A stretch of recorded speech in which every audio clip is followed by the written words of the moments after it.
everyone. Today we're going to be talking about the features of an analog clock.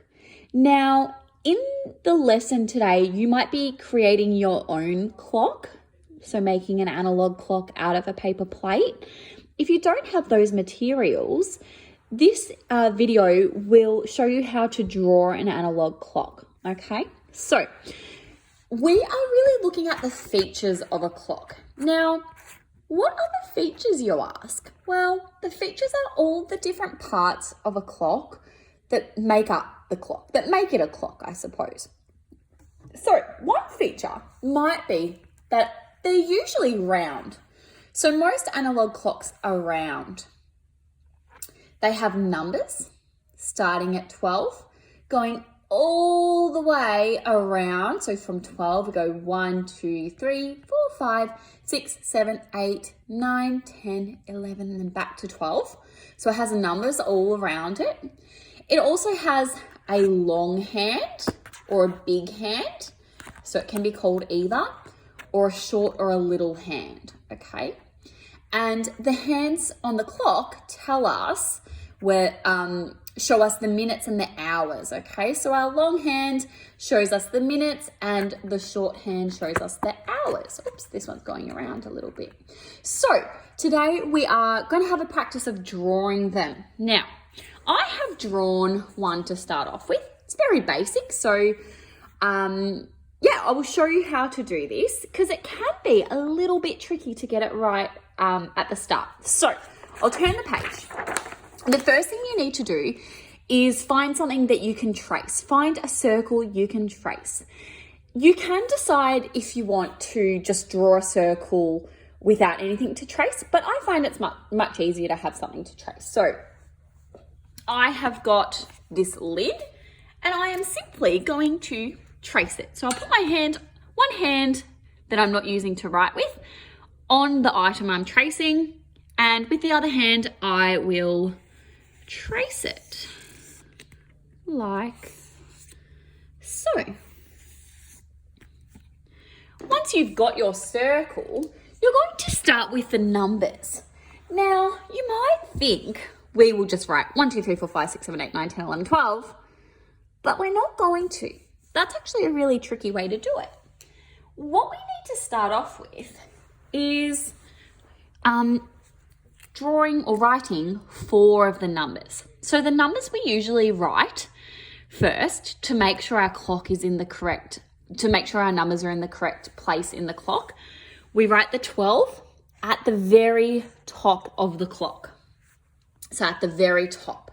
And if you're doing this with me, you can pause the video to make sure you're doing it as I go. So once you've got the 12 at the very top of the clock, on the very far side, so on the right-hand side, in the middle, from the top to the bottom, in the middle, we're going to write the number 3.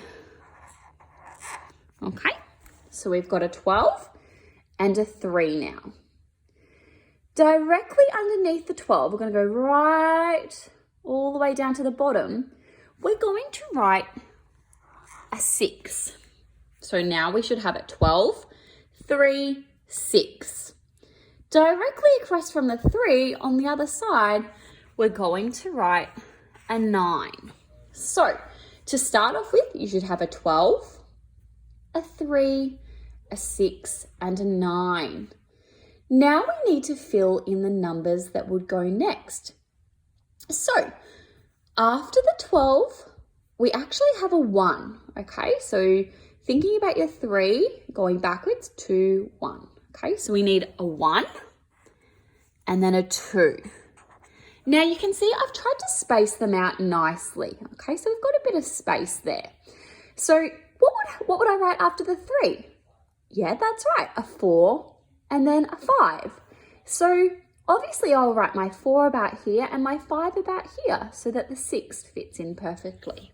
So 3, 4, 5.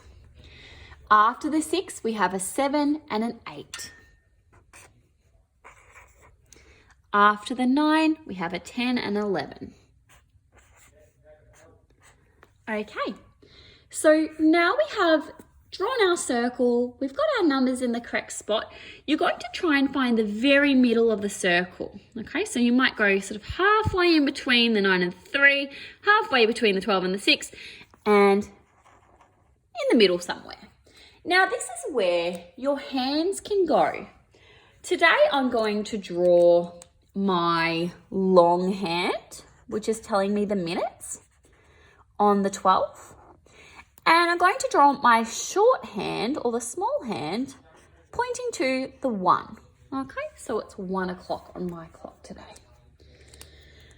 All right, so that's a big version of drawing a clock, but what you can do, because it takes a long time to get used to this, I would recommend finding a smaller circle and tracing that like so.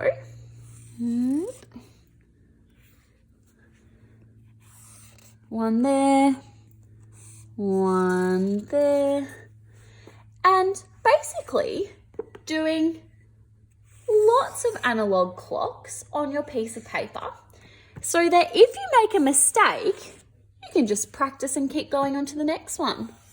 Okay, whoops. Like so. Oh, it's a bit hard to get into that one. All right. Oh, it's a bit hard. My coffee table's there. So yeah, to have a go and practice drawing analog clocks can be tricky. So I do recommend drawing lots of circles and then just having a go at doing it in the order that I've just said. All right, good luck with it, guys, and I hope your clocks end up being something like that. Okay, bye.